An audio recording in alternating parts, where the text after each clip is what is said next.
In King's Landing, the raven arrived at dawn. Rhaegar read it in his solar while Elia drank her morning tea, and Daenerys played with Prince Aegon's old wooden swords in a corner. The letter was brief, asking if the king would permit Jon Snow, a ward of House Stark, to serve in the royal household for martial training. Ned's words were polite yet frank. Rhaegar's heart quickened. He recognized that name.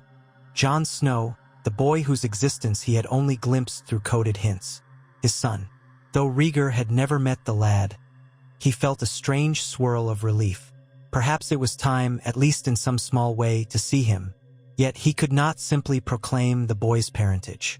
All of Westeros believed Jon was Ned's bastard.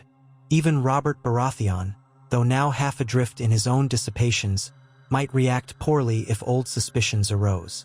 So, Rhaegar maintained the facade. He penned a reply himself, granting permission and extending an official invitation. Let Jon Snow come to King's Landing, that he may learn knightly virtue and swordcraft from the Kingsguard. Rhaegar sealed it with the Targaryen sigil. After a moment's hesitation, he added a line. It would honor us to welcome a son of your house, dear friend. Carefully vague yet an olive branch. Within a moon's turn, Jon Snow arrived at the Red Keep, escorted by a small northern retinue. He marveled at the city's sprawl, the unfamiliar smell of brine and sewage, the clangor of the streets. He tried not to gape at the high red walls of the castle or the gleaming helms of the gold cloaks. When he first beheld King Rhaegar in the throne room, a tall, silver-haired figure with an aura of quiet authority, Jon felt an odd tug in his chest, a mixture of awe and recognition, yet he dismissed it as nerves. Rhaegar greeted him with formal courtesy, commending the North's dedication to honor. Jon knelt, conscious of the gazes of courtiers. He noticed a young princess peering from behind a column. Silver-haired, not much younger than himself, and wide-eyed with curiosity. That was Princess Daenerys, he realized, though she slipped away before he could glimpse more. So Jon's life in King's Landing began. He was assigned a small chamber near the training yards, given decent clothes and arms, and placed under the mentorship of Ser Barristan Selmy and Ser Jon Darry, two of the finest knights at court. At first, some courtiers sneered that a northern bastard might never adapt to southern ways. But Jon's earnest humility and growing skill at arms won him quiet respect. He rose at dawn to train, learned the stances of the Kingsguard, practiced jousting even though he had little experience with horses. When he saw King Rhaegar observing him from a balcony, he redoubled his efforts, though he couldn't have explained why. Princess Daenerys, for her part, found Jon Snow fascinating. She had grown up in the Red Keep, with few children near her age aside from her niece Rhaenys and nephew Aegon, who were older teens now, each forging their own paths. Daenerys would sometimes wander to the training yard to watch Jon, asking him shy questions about the North, about direwolves, about the old gods. Jon, equally shy, answered politely. He found Daenerys's curiosity disarming and her manner gentle. It was not the easy camaraderie he shared with Robb, but it was a fleeting sense of connection in an unfamiliar world. Across the sea, Viserys Targaryen's mission in Pentos unfolded in ways more complicated than Rhaegar might have hoped. The Magisters of Pentos flattered the young prince, hosting lavish feasts in his honor, tempting him with exotic luxuries. They promised him connections in the disputed lands, teased him with the notion of raising sellsword companies. They insinuated that if the Targaryens ever wished to restore the old ways, complete Targaryen supremacy, unimpeded by these new laws, Essos might be a place to gather resources without the meddling of Westerosi lords. At first, Viserys was cautious. He recalled Rhaegar's warning, "You represent the realm." But as weeks turned to months, the honeyed words of the Pentoshi Magisters wore down his caution. They spoke of dragon dreams, hinting that some believed Targaryens might yet find a way to hatch dragon eggs, if only they recovered them.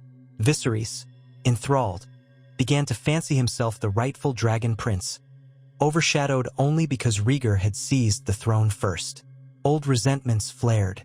He drank the sweet wines of Pentos and listened to the whispered rumors.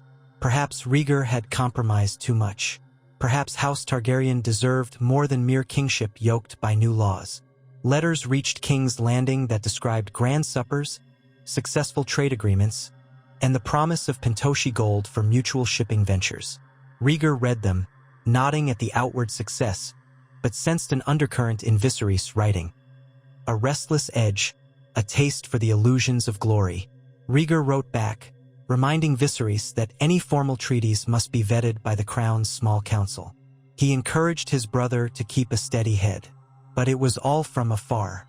By the time Viserys sailed for home, over a year after his departure, he had forged deals beyond what Rhaegar authorized, sworn half-promises to Pentos about future expansions of Targaryen influence, and nursed a secret hope that he might become a conqueror in his own right.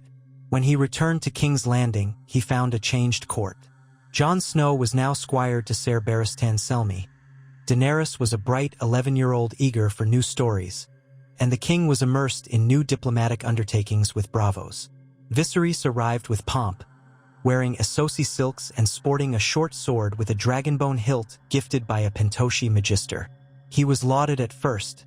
Rhaegar praised his efforts, set up council sessions to ratify the new trade deals.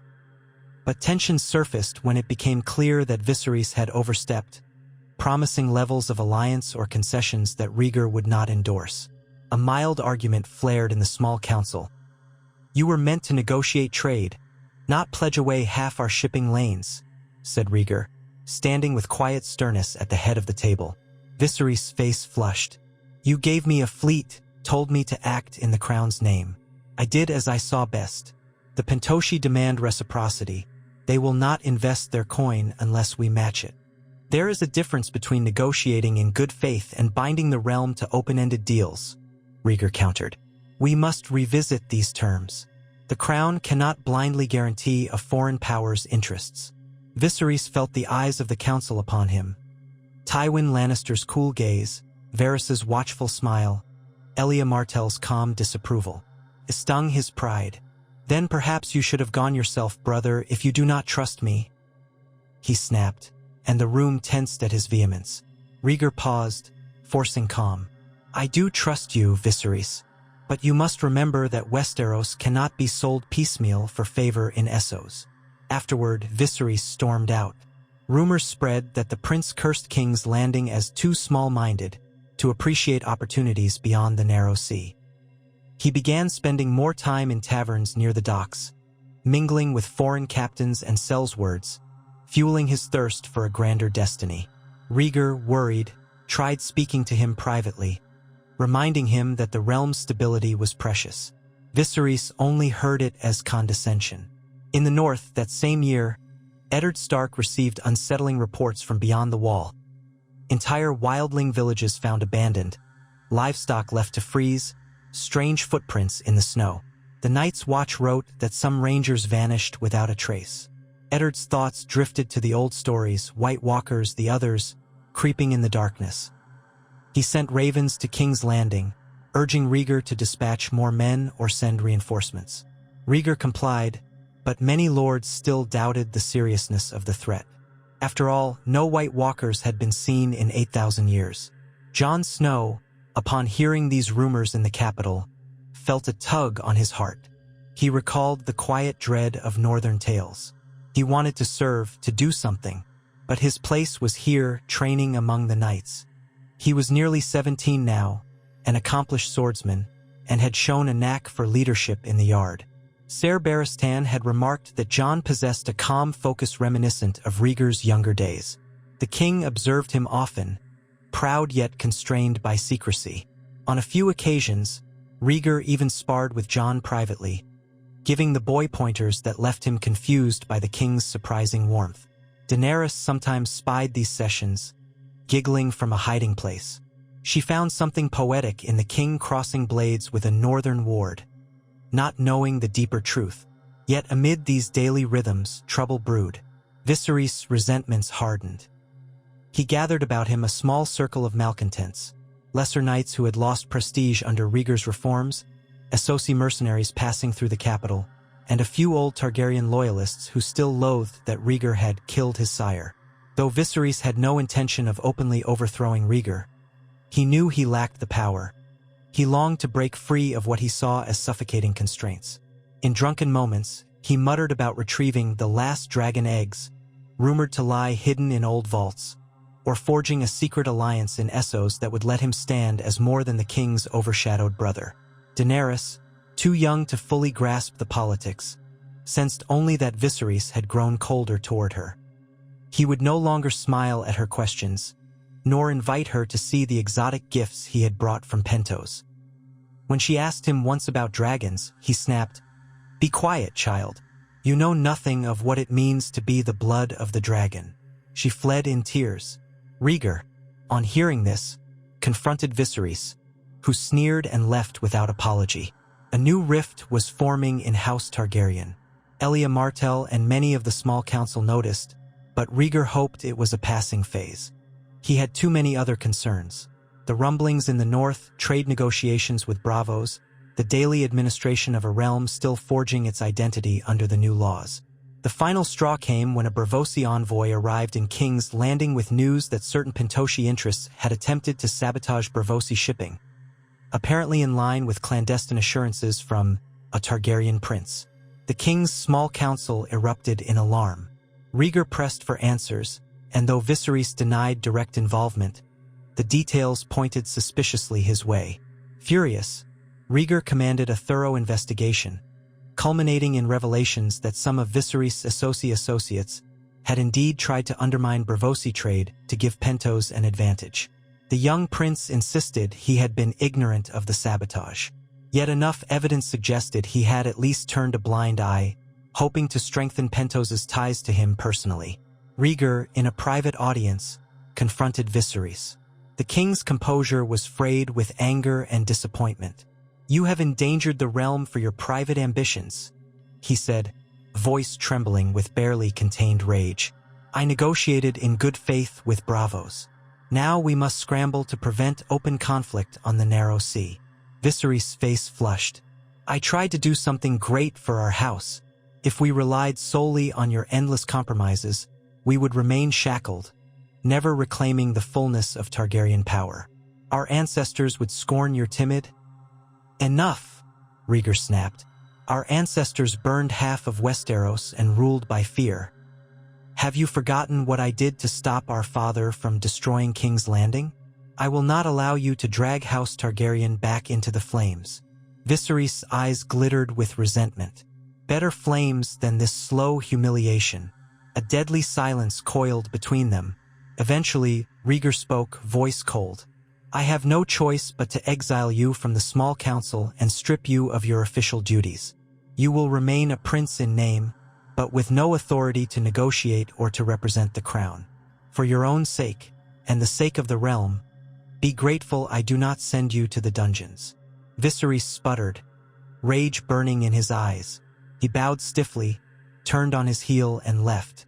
Within a day, he vanished from King's Landing, taking a few loyal hangers-on with him. No one was certain where he had gone, only that he likely slipped aboard a ship bound for Essos.